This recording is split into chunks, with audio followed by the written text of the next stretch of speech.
Welcome to What's Past's podcast. My name is Roberts. I'm Damian. And I'm Steve. And I'm James, and on this episode we're going to be going through some of the miscellaneous podcast segment ideas we've had over the past 5 weeks before we dive into Christmas next episode. And if that's your thing and you're watching on YouTube, why not like, comment and subscribe? And if you're listening to us on any other platform, please hit that follow button. So the first section that we're going to do, this was an idea that I think Damian had a couple of weeks ago, and this was to come up with a cast list for a Shakespeare play based on actors from a franchise. So we were playing this game with casting The Tempest, but with actors from Doctor Who. But this week we're going to do Midsummer Night's Dream with actors. Are we doing Doctor Who again? We've all seen Doctor Who, right? Does everyone know Doctor Who? Yeah. Yeah, I suppose we can do Doctor Who then. Okay. And you can join in too, viewers. Just if you're watching on YouTube, just put your answers down in the comments. Yeah. So the four kind of young people, there's so 2 boys and 2 girls, and they are Hermia and Helena and Lysander and Demetrius. Yeah. So who we have as these 4? I actually played Demetrius when I did a version of Midsummer Night's Dream. I don't know, maybe Rory as Demetrius or Lysander. Played by Arthur Darvill. Yeah, I could imagine that, yeah. Yeah? I'd go with Lysander. Yeah. I'd go with Arthur Darvill as Lysander. So does that mean that we're going to have Karen Gillian as Hermia? I was thinking that anyway. Oh, yeah? I was genuinely thinking that anyway. Oh, there we go. So then we could have maybe Mickey, and the actor's called... Mickey Smith, actor. Noel Clarke. That's the one. Noel Clarke, that's it, yeah. Yeah. So, I mean, it's pretty easy to cast young female characters in these plays from Doctor Who, isn't it? Because there's just so many. Are you putting Billy Piper then as Helena, are you? I reckon we should keep Billy Piper away from anything. Why, Damien? I believe we've already explained this. No, I don't think we talked about this. I mean, to be fair, the difference between Christopher Eccleston's terrible production of Macbeth and Billy Piper's terrible production of Yerma, I think one of the big problems with Macbeth was Eccleston's performance, but I think the problems with Yerma were mainly like direction. I didn't think she was bad in it. I thought it was just a bad play, or at the very least a bad production. Oh, I didn't see that play actually, Yerma. I didn't see that one, so You didn't miss much. Okay. Although, to be fair, it did seem to appeal very much to, shall we say, some women of a certain age, and I think maybe part of the problem was it wasn't really made for 20-year-old men. Yeah. Seeing as it's about, motherhood and that kind of thing. So the next pair you've got it's usually doubled in productions, isn't it? Yeah. You've got Theseus and Hippolyta. Oh, yeah. And they usually double as the king and queen of the fairies, Oberon and Titania. So you kind of generally they're played by sort of slightly older actors, aren't they? Well, he is, yeah. I could kind of imagine someone like Paul McCann as Oberon / Theseus. Oh, yeah. Someone a little bit older with a bit of kind of gravitas to them. Would you have Catherine Tate as Hippolyta or Titania? I was just thinking that, yeah. Yeah, I can imagine that, actually. Yeah, Titania. Yeah. Who would we have as Puck? So Puck's kind of a sort of a trickster. It's usually played by a man, isn't it? And it's quite a kind of youthful, quite energetic kind of trickster role. I don't see an issue with Matt Smith doing that at all, to be honest. Because he's no stranger to playing kind of tricky characters. No. Yeah, I could kind of imagine that. Should he play the character with or without hair? Yeah, because he does tend to shave his head quite a lot for roles. He does. Well, he can do whatever he wants with his hair. You can have just a blue mohawk. The next big role is Bottom. Well, I've got a suggestion for you. Which is a role that I played in Midsummer Night's Dream. Matt Lucas. Yeah, he has actually played Bottom in a BBC adaptation. That doesn't surprise me. in that case, since he's already been in that role, He was in someone else. the year of the 400th anniversary. They did BBC did a version of it. You had Matt Lucas as Bottom, John Hannah as Theseus, Maxine Peake as Titania. Bernard Cribbins was one of the mechanicals, as was Richard Wilson, One Foot in the Grave. He was another one of the mechanicals, with Elaine Page playing Mistress Quince. How about Toby Jones As Bottom? Yeah. For those who don't know who Toby Jones is, if you recall on one of the Matt Smith episodes, The Dream Lord, that's who he plays. Yeah. He's also in The Detectorists. I just had a thought. So there's a character, he's a pretty small character. Character Aegeus, who's Hermia's father, seeing as we've had Karen Gillan as Hermia, and she's Scottish. I thought maybe we could go with Peter Capaldi as that character, seeing as it's an older man. Yeah, I like that. Who would we have David Tennant playing then? Well, what other characters have we got for Midsummer Night's Dream? Which one's the one that's the leader of the mechanicals? Quince. Yeah, I can maybe imagine David Tennant as that. Fair enough. Yeah. You wouldn't have thought of David Tennant as Bottom. He could do that as well, yeah. Just to kind of change of role for him, wouldn't it? Yeah. Or Puck, for that matter. Yeah. Yeah. I think for him, I think Puck would be more suitable. So that means that we're changing Matt Smith to something else then, are we? I don't know about this, but I would kind of like to see Bradley Walsh play Francis Flute. He's definitely the wrong age for it, but it would be quite funny because the description here from SparkNotes says the bellows mender chosen to play Thisbe in the craftsman's play for Thisbe's marriage celebration. Forced to play a young girl in love. Come on, that would be funny. Just seeing Bradley Walsh pretending to be a girl in love. On saying that, I just had another idea. You could put Bradley Walsh as Peter Quince and David Tennant as Thisbe.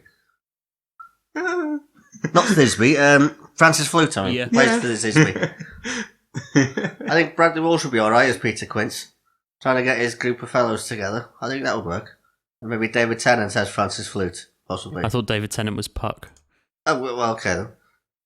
Matt Smith as Francis Flute then. Okay, so who have we got so far for people?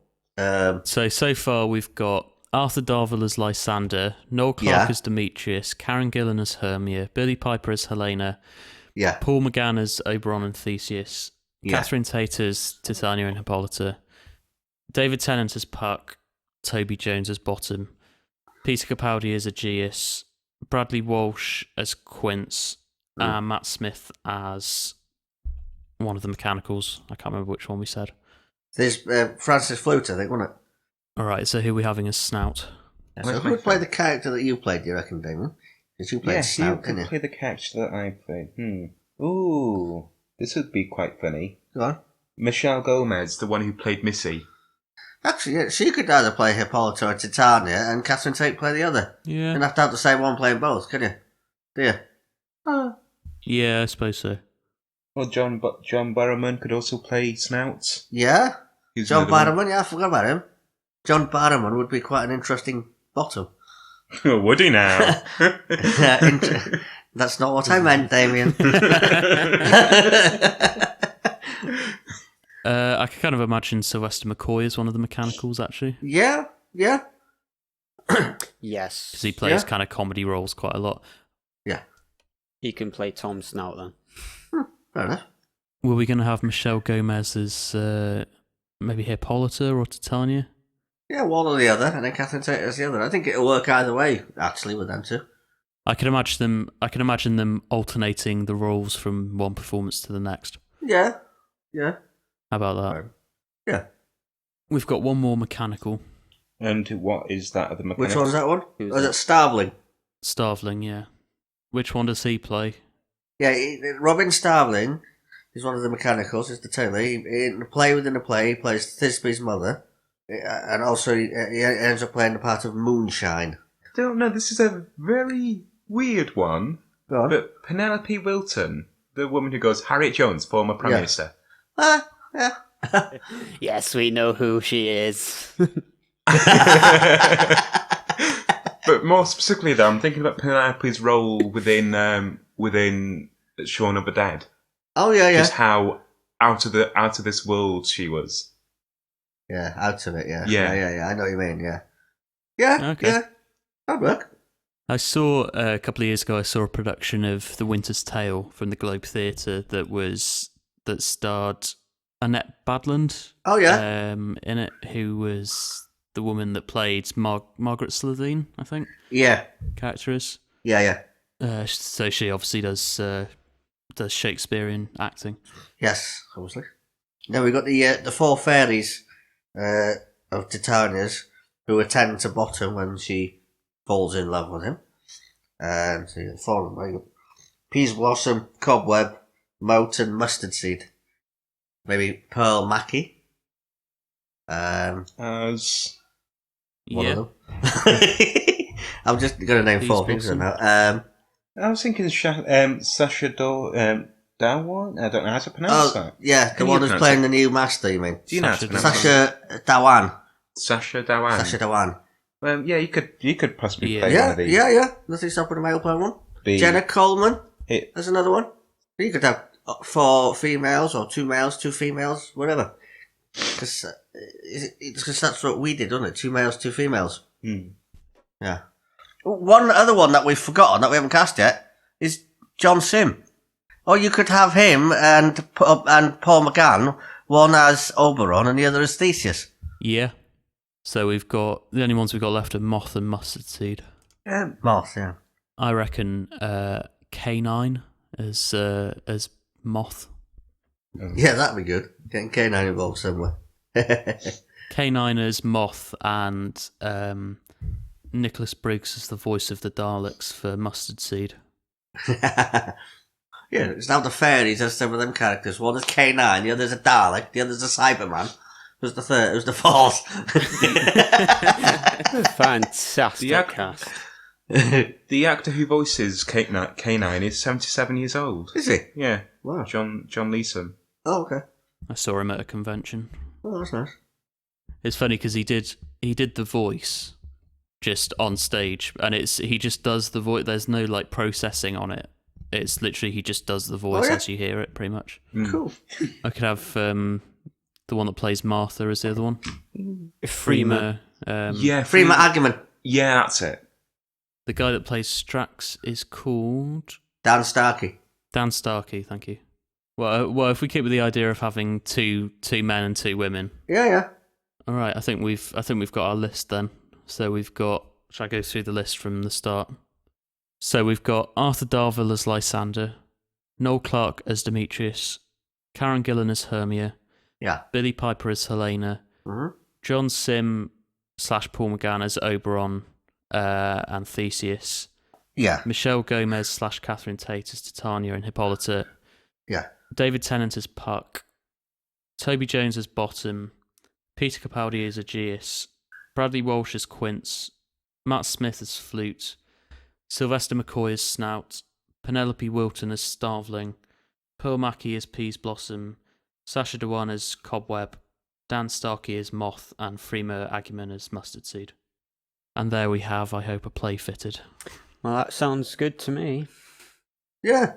There's a game you can try with your friends if you are Shakespeare nerds and also fans of a franchise that has enough actors to fill the roles. Yeah. Please comment below what you think of our casting of Midsummer Night's Dream with Doctor Who actors. Next time we do this, if we do this again in a future episode, we should do Harry Potter actors doing Macbeth. Ooh. Ooh. So the next bit we're going to do, in episode 3, we did a little scene from Death Trap, and I think that went down quite well. So we're going to do a little scene from another play that we were doing, which is Wait Until Dark by Frederick Knott. And this is a play that we were rehearsing, and it was supposed to be performed during the kind of spring or early summer of this year, but unfortunately it's been postponed indefinitely because of you know what. So here's a little scene. This is from the Act 1, Scene 1, and these two sort of small-time criminals have broken into this flat. They got an anonymous phone call telling them to meet there. My character, Mike, has just got out of prison, and Stephen's character, Croker, has been, I think, lying low for a bit. Yeah. And they used to be part of this sort of 3-person crime group with this woman called Lisa. Yeah. Who we haven't met yet. And shortly after this section, they're joined by another man called Rote, played by Rob.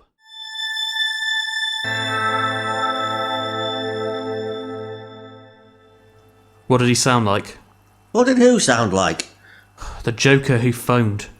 Some kind of foreigner. 5 to 1 the accent was put on. Where were you when he phoned? My usual place. And you? My usual place. So? Lisa? It's got to be Lisa. Who else knows where to find us? What's through there? Bedroom and bathroom. Another entrance? No, bars on all the windows. I wonder if this place is bugged.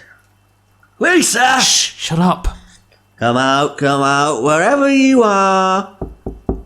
Who is it? Good evening, Mr. Trenton. You've got the wrong place. Oh, have I? Then could I be interesting you in a rug for your study? I'd be giving this away at £2. But for you, sir... No rugs, thank you. Then if I may just deliver my message. Who from? From the party who phoned you not half an hour ago. Then why the hell didn't you say so? Thank you, Mr. Trenton. That's not my name. Ugh! Oh, I beg your pardon. I had no idea you were there. Now, I'll be candid and honest with you, gentlemen. Strictly speaking, this is not my carpet. I discovered it in a pile of junk on what demolition site at the back of here. And seeing as it's a little damp and a bit cheesy, 5 bob and I'll be on my way. Let's have the message. And take that stinking thing out of here. Where's Lisa? I beg your pardon, Mr. Trenton? Let's get this straight, Charlie. My name is not Trenton, and I've never heard of such a person. But a grand name, don't you think? Good old Mike Trenton. Don't you think it suits him fine, Sergeant Croker? Sergeant who? And you will be the detective, Sergeant Croker. Come on. Who the hell are you? I am Harry Rote from St. Albans. Okay, Mr. Rote from St. Albans. The message and out. Who sent you here? The message, children, is that once upon a time, there were 2 small confident men. I believe they'd just come out of jail, poor fellows. One of them was tall and rugged, and he'd drop in on a housewife when she was alone and pretends to be an old friend of her husband's. The other would turn up a little later as a CID man. But the real brains of the outfit was a beautiful and talented girl. She could be young or old, French, Italian, Stockton-on-Tees. Where is Lisa? Both men fell for her and would make little passes when the other wasn't looking.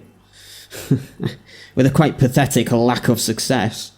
Finally, she got bored with them, made an anonymous phone call to the police, and then disappeared, taking their loot with her.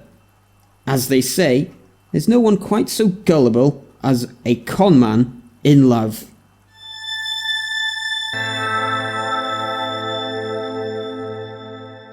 Well, there we go. I hope you enjoyed that little acting segment from Wait Until Dark.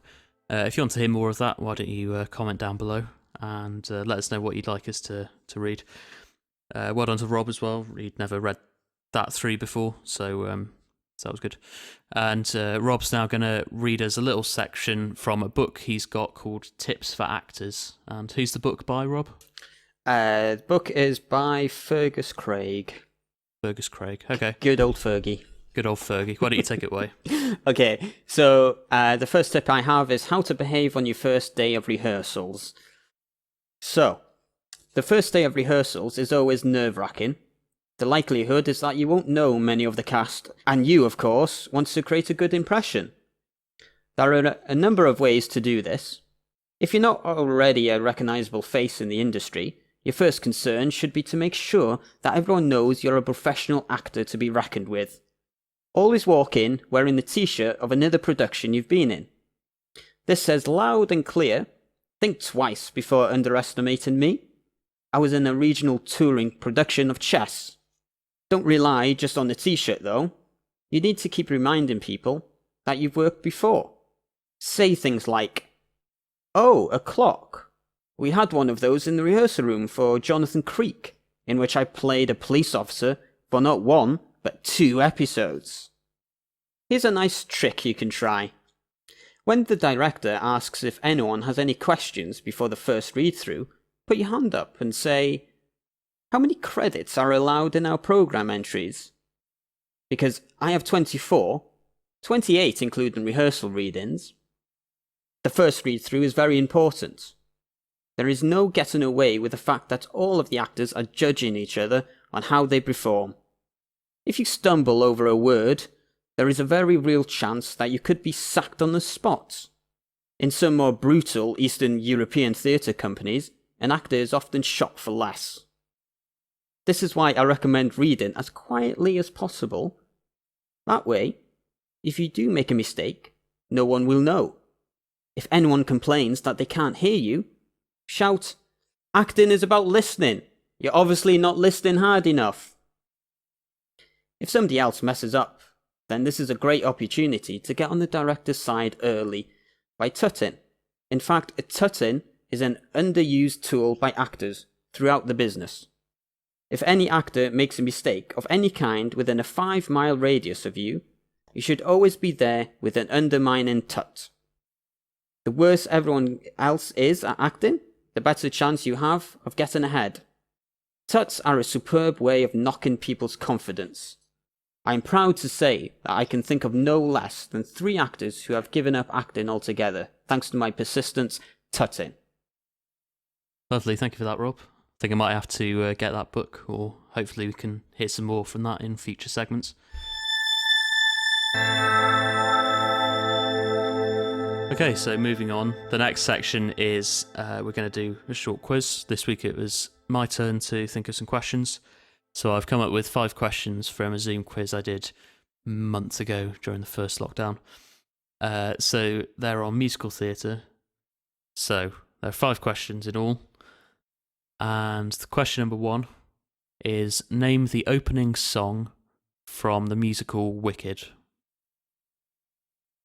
Okay, question 2. Name the opening song from the musical Oklahoma. Okay, question number 3. Name the opening song from the musical Oliver. Oh. Okay, question 4.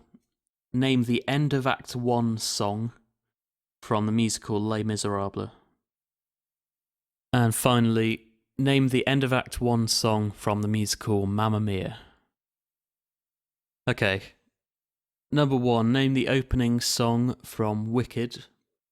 It was No One Mourns the Wicked. Okay, number 2, name the opening song from Oklahoma. It was Oh What a Beautiful Morning. Question 3, name the opening song from Oliver. Did you get this one? Food, glorious food. That's the one I've put down as well. Correct. Yeah. Question 4, name the end of Act 1 song from Les Mis. Damian? One Day More. It was One Day More, yeah. And finally, question 5, name the end of Act 1 song from Mamma Mia. Did anyone get this? Anyone got any answers? Well, because I didn't know the answer and wanted help, I just put down SOS. The answer to question 5 was Voulez-vous. Oh. Well, I got 1 right out of 5. How much did you get, Damien? 2. Oh. 1. Well, Damien, since you got 2 and you won, you can do the questions next time. Yay! Thank you for the quiz, James. Thank you, James. Well, I think that's about all we've got time for this week. I hope you've enjoyed this strange little episode. But if you did enjoy nonetheless, then remember to like the video, subscribe to the channel, and comment down below.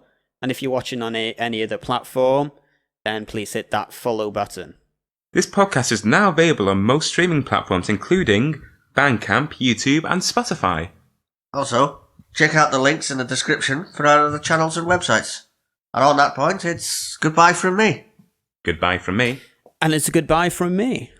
And to play us out, here is the opening music that I wrote a while back for Wait Until Dark. It hasn't been used yet, but here's hoping that we'll be able to use it on stage in the future. So this is the overture from Wait Until Dark, and I was going for a kind of 60s, late 60s Vietnam kind of vibe, which is the kind of era that the play's set in. Thank you very much for listening, and we'll see you next time. Bye-bye.